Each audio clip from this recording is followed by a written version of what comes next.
say that this is very fast.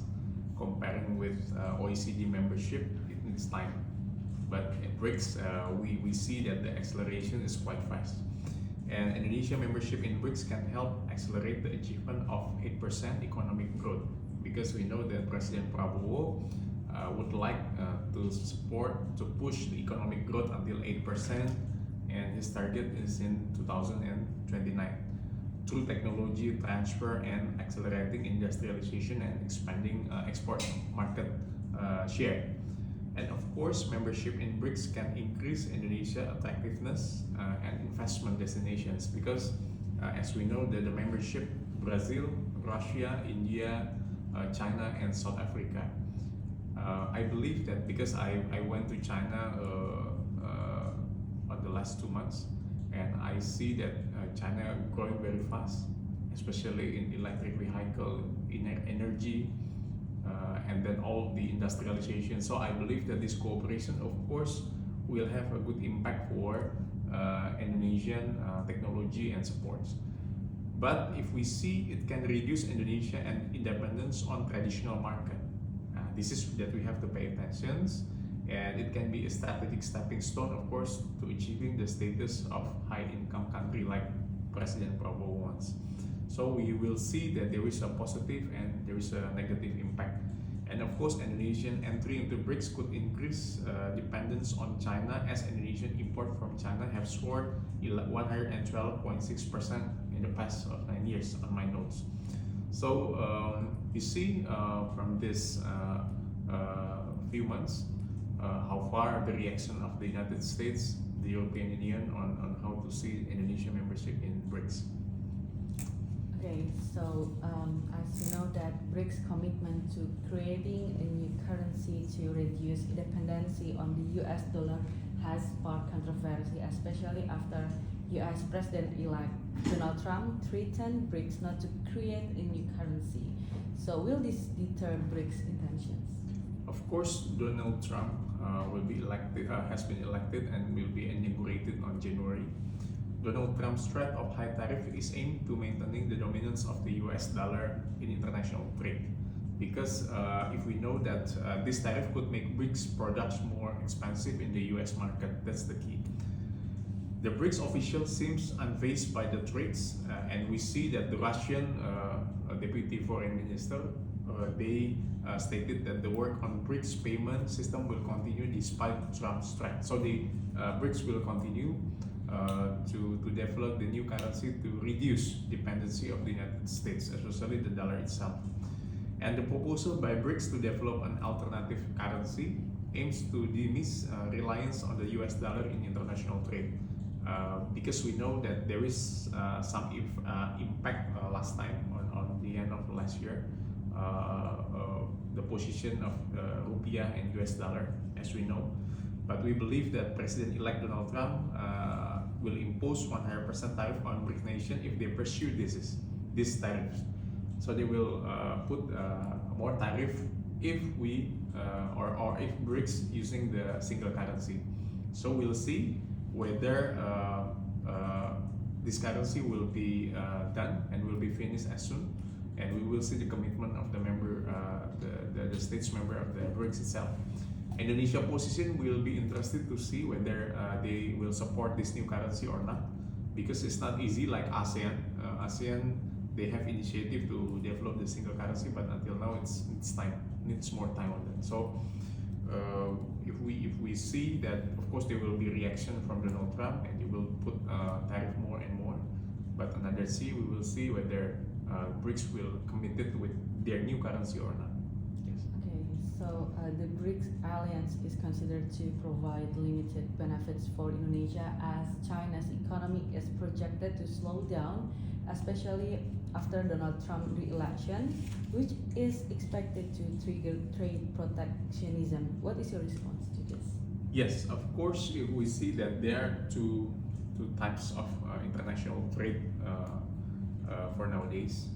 That there is a country who put liberalizations, they put everything outside, but there is some country that support protectionism, And we see that concern about China slowdown. I see in China, because I visited China from Shanghai, Shenyang, Beijing, and Guangzhou and Xiamen. We see that China's economy will remain one of the strongest for now. And this is also reinforced by a number of institutions such as IMF. Then they predict that the economic China in 2025 still running well. We see that concern regarding the potential slowdown of China economy and resurgence of trade protectionism under the Donald Trump administration, maybe we see are valid.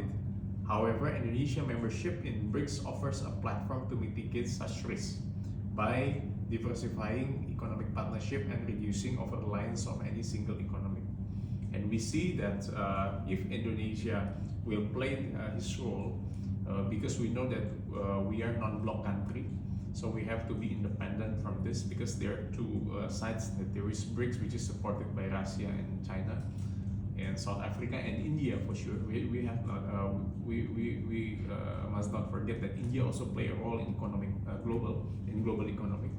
We see also United States, because it will be quite different between the policy of Joe Biden and Donald Trump. And if you see that Donald Trump will maybe my prediction, they will put all the business and everything will involve American business. So if we play a good role or big role in BRICS, and Brazil announced that Indonesia as the full membership, of course there is some consequence that we have to remember, is that the tariff that will be placed by United States, that we have to be careful. What Indonesia reaction, whether we have to put counter value duty, subsidy, or safeguard to put all our goods and services. I think that's it. Okay, so will Indonesia membership in BRICS affect its 75-year-long bilateral relations with the United States, particularly in the economic sector? Because we know that after the announcement of Indonesia being a member of BRICS, so many people thought, is Indonesia pro with Russia and China? How about the United States? Yes, of course, joining BRICS has a positive side to enhance economic strategic move, to enhance economic opportunities, and it's not intended to undermine its long-standing bilateral relations with the United States. I believe that while Donald Trump elected as a president, directly Mr. Prabowo as a president of Indonesia called him and then congratulate him, and Donald Trump told that we waiting in White House, something like that. And at the time, we know that President Prabowo visited some country in China, some countries such as China, United States last time for his last visit. And we know that Prabowo would like to, to gain, want to develop, want to engage with a lot of countries from the west and the east, I think. And of course, if you ask whether Indonesia membership affect its 75-year-long bilateral relationship with the United States, I don't think so, because the typical of Prabowo administration, I know they want to develop, they want to engage with all the countries. But we see it's not from the Indonesian side. We can see from the United States side, because America will warn, if you join membership, if you have put single currency, I will push tariff and everything. So I think the United States is one of Indonesia's largest partners. We have to be careful.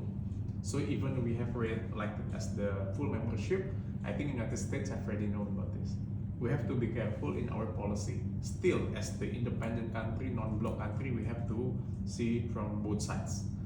Because why? Because as I mentioned, that the US is one of the largest trading partner from United States. So I also take a note that more than USD 30 billion in 2023 and also 2024.